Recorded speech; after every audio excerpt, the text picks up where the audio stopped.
Let's get a quick take on Governor John Hickenlooper's vetoes this week of two bills that would have banned or restricted the use of red light cameras and photo radar.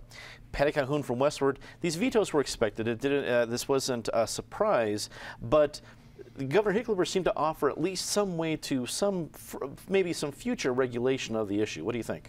Well, and I think next year legislators would be wise when the governor starts flashing a yellow light, as he did in April when he said, here are the problems I have, here's what I'd like to see.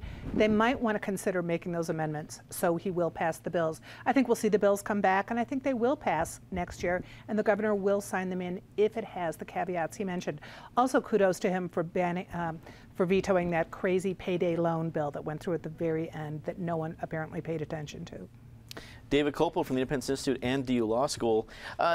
What do you think of Hickenlooper's ideas to, not amend these bills, these are already vetoed, but to come back at this issue next year? Well, and I think one of the sponsors has already said he looks forward to working with the governor to do something that the governor will sign, which he said they should be restricted to construction zones and school zones, and they should not be used as a revenue-raising source. And I think that's a good first step, and as what you do in politics is when you have a governor who is obstructionist on full reform. Well, if you can pass partial reform, that you do that while you can, and I look forward to that happening. It's of all the controversial things that have come to his desk, it is interesting to see that this is one of the very, very few that provokes his veto pen. So I think know where his core is in protecting municipal government from civil libertarians. Ed Sealer from the Denver Business Journal. Governor Hickenlooper, he's a governor now, but he's a former mayor, so people saw this for a while that he wasn't going to go against what a lot of other mayors and city officials thought was a good idea. But are you surprised that legislators didn't amend the bills and just pass them as is if they probably thought a veto was coming? You know, this was not a session when there was a lot of amending of bills going on. This was a session when you were running them through. If it died, it died. Great, you still make a political point. And if it passed, well, hey, great, surprise. Something actually went through both chambers.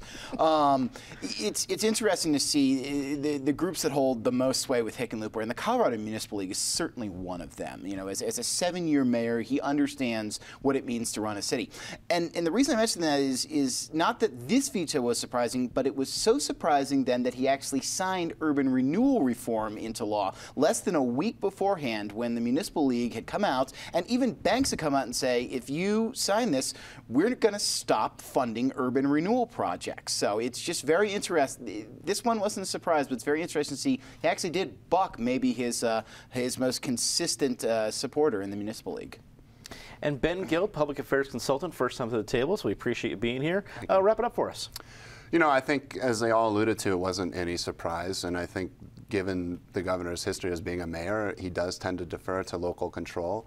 Everybody knew that he asked for certain amendments that didn't get created, so no shock. I think, to Ed's point about the legislation that he signed the week before, you know, my view of that is that it has less publicity. The ticket issue is something that's been coming up year after year. There's a lot of noise about it, and I think he would have gotten a lot more scrutiny for letting that one go through as opposed to the urban renewal bill.